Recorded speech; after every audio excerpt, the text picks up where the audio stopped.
So guys, in this video, we're going to talk about how to transfer Bybit KYC to another account.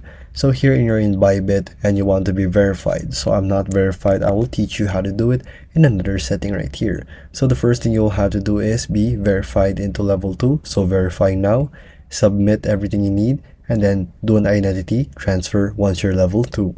So once you're level 2, you'll have to do a facial verification that it's you, and a Google two-factor authentication code is going to be sent to you, and then you'll have to be entering that code.